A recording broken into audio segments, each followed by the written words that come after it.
Anti-Houthi officials have called on Yemen's Gulf neighbors to intervene in the country's political crisis as the UN warned it was preparing to adopt a resolution calling on the group to step aside.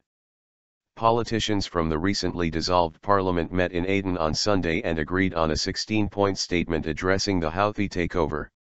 Al Jazeera's Jamal Elshayyal, reporting from Aden, said the attendees agreed to transfer power from the capital to the southern coastal city, calling the situation in Sanaa an occupation.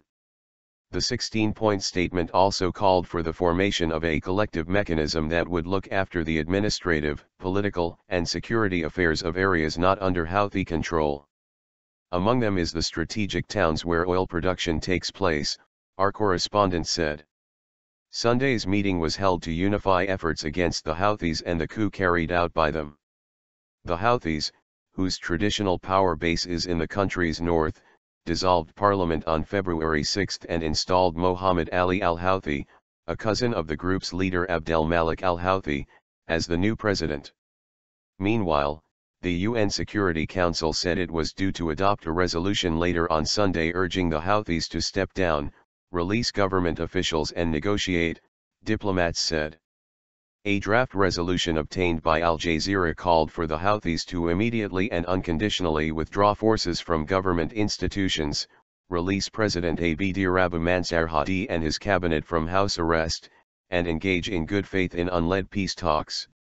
Alarmed and worried that Shia powerhouse Iran is backing the rebels, the Gulf Cooperation Council, GCC, called for UN to evoke Chapter 7, which allows for economic and military pressure to enforce council decisions. Houthi spokesman, Mohammed Abdul Salam, insisted the group would not cede power in the face of threats.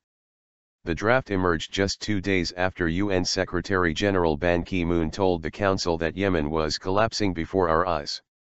The rise of the Houthis began last year when they descended from their heartland in northern Saada province, fighting their way towards Sanaa and defeating tribal and military rivals along the way.